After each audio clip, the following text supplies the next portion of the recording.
Hello, all of my Brookside and Berkeley friends. It's so good to see you guys again. Oh my gosh, guys, we are in the month of June. Isn't this unbelievable? The school year is almost over. Oh my goodness. Wow, this has been a crazy year, definitely. So here's the deal. I'm going to read 2 books today for you guys, and next week I'll do one last video, just kind of like to say goodbye to you guys, and I have a fun book I'll read for next week too. I do want to say though, if you have any library books, please bring them in. There should be, I know the schools are going to have another drop-off day in June, so if you have library books, let's keep them somewhere safe, and if you can bring them in June, that would be awesome. If you can't do it in June, that's fine. Bring them in September, no problem. And I know things have been so crazy, so if you don't know if you have a book out or if you think you might have lost a book, let's not worry about it, okay? We'll deal with it in the fall. You know what, guys? It is what it is, so let's not worry about it. But if you have a book, drop it off in June if you can, okay, guys? So I have 2 books today. The first book I'm going to read is called Hair-pocalypse, and it is by Joff Herbach, illustrated by Stephen Gilpin. And this is all about a boy who has some really crazy hair. His hair starts to come to life, and it makes all kinds of really cool styles. Now, I decided today, because I'm reading a book about crazy hairstyles, to do my hair a little bit crazy. You'll see I've got little Princess Leia buns going here. Now, you guys know I have short hair, so I can't really make them like the big Princess Leia buns that she has in the Star Wars movies, but I thought it was kind of fun for today. So, I would love, though, to see some crazy hairstyles you guys could do. So if you want, take a picture of a crazy hairstyle and send it to me if you want, okay? I would love to see them. So let's read Hair-pocalypse. Ooh, right at the beginning, there's something really cool. There are all kinds of crazy hairstyles. See those? Now, which one do you think is your favorite? You know, I really like this one. I think that's kind of cool. It looks like a bird. Ooh, this one's really neat. Can you guys see this one? It's a fish on his head. Really cool stuff. So there are some very interesting hairstyles here. Hair-pocalypse. Aiden Allen was a grubby kid.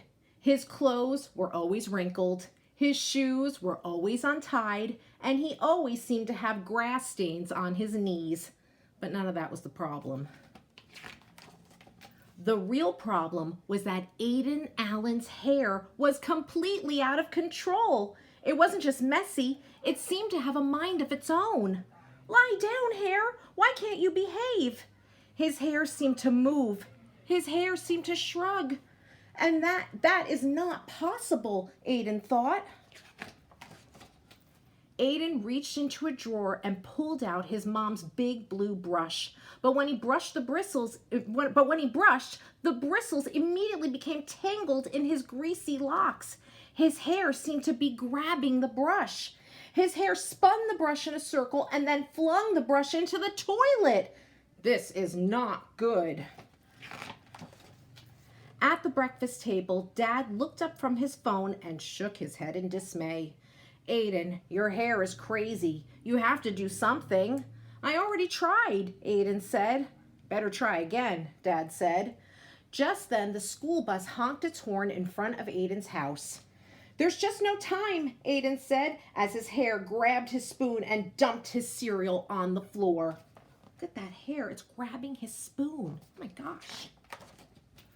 On the bus, Aiden's hair tied itself into 3 bows. Aiden knew everyone was staring at him. He tried to pretend nothing was happening. But at school, Connolly Benton spotted Aiden and his crazy hair right away. It had formed airplane wings on the sides of Aiden's head. There was no way Connolly would stay silent. Look at Aiden Allen's hair, she shouted. Oh, stop doing this, hair. But from the first bell on, his crazy hair did anything but stop. During art class, Aiden's hair grabbed some paintbrushes and splattered paint everywhere. Knock it off, hair. At lunch, Aiden's hair formed a giant, dangerous raptor that blew over Noah Foster's milk right into his pants. Stupid, stupid hair. At recess, Aiden's hair turned into an octopus-like creature. It wrapped around Connolly Benton and her friends and yanked them into a nearby mud puddle. Oh, you're the worst hair in the world! After recess, Aiden felt defeated, and his hair was worse than ever. Telling his hair what to do wasn't working. Yelling at his hair wasn't working either. He took a deep breath and talked to his hair.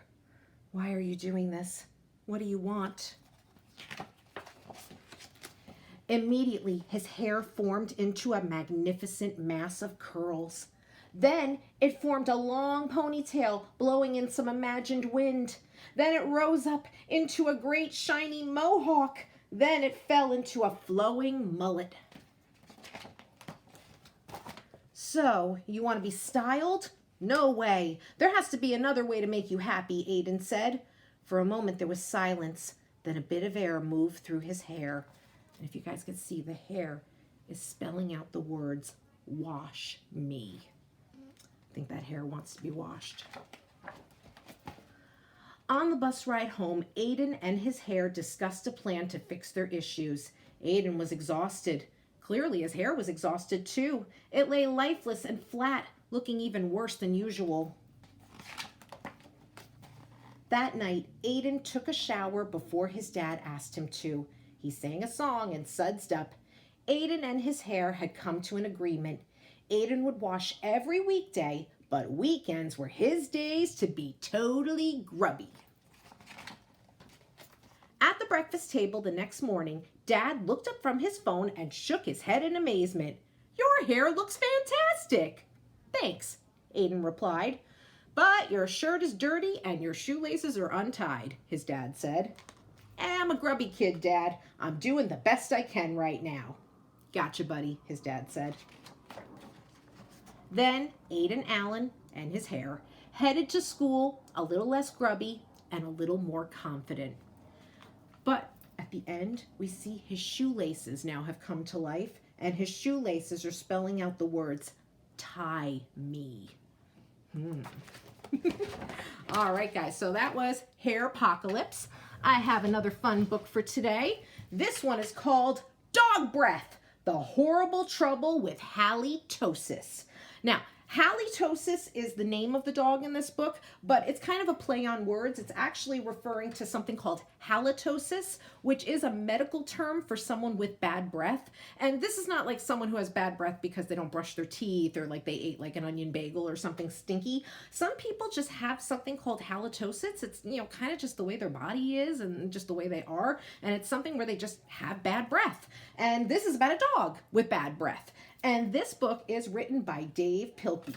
You guys know who Dave Pilkey is. Dave Pilkey writes the Captain Underpants books, which are very popular. So, Captain Underpants, those are pretty silly books. This is another very silly book. So, Dog Breath, The Horrible Trouble with Halitosis. There once was a dog named Hallie who lived with the Tosis family. Halitosis was a very good dog, but she had a big problem. Halitosis had horrible breath. Whenever Halitosis opened her mouth, horrible things happened. I mean, we could see in this picture, look, the wallpaper's curling up, all the leaves are coming off this plant. Oh, the poor goldfish, and even the Mona Lisa. Woo, it stinks. When the children took Halitosis for a walk, everyone else walked on the other side of the street. Even skunks avoided halitosis. But the real trouble started one day when Grandma Tosis stopped by for a cup of tea, and Hallie jumped up to say hello. Mr. and Mrs. Tosis were not amused. "Something has to be done about that smelly dog," they said. The next day, Mr. and Mrs. Tosis decided to find a new home for Hallie. And it says here, free dog to a good home. The children knew that the only way they could save their dog was to get rid of her bad breath. So they took Halitosis to the top of a mountain that had a breathtaking view.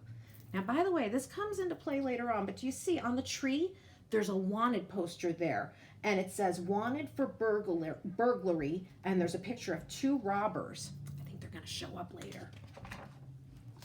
They hoped that the breathtaking view would take Hallie's breath away, but it didn't. And we see even the sun can't stand the bad breath. Next, the children took halitosis to a very exciting movie. They hoped that all the excitement would leave Hallie breathless. But it didn't. Now I want to just stop because the movie they took them to, that they took the dog to, is called Breath of a Salesman. Now, this is kind of a grown-up kind of joke because there's actually a play called Death of a Salesman. It's a very famous classic play, but this one is called Breath of a Salesman, starring Perry O'Donnell and gingivitis. Again, these are our medical terms for things that have to do with your mouth. So these are all kind of silly plays on words. And even the posters say it'll leave you breathless. Oh, and one other thing in this picture, we see a newspaper with those same robbers, and it says more local robberies. I think that's a clue for something. All right. Finally, the children took halitosis to a carnival. They hoped that Hallie would lose her breath on the speedy roller coaster. And it even says, you'll lose your breath on our roller coaster. Ooh, I don't think that went well. Not at all. Look, her breath is going this way, and look at all those poor people on that roller coaster. I don't know about you, but I would not want to be on that roller coaster. But that idea stunk too. The plans to change Hallie's bad breath had failed. Now, only a miracle could save halitosis. Sadly, the three friends said goodnight, unaware that a miracle was just on the horizon. And here out the window, we see the shadows of those two robbers. Later that night, when everyone was sound asleep, two sneaky burglars crept into the Tosis house.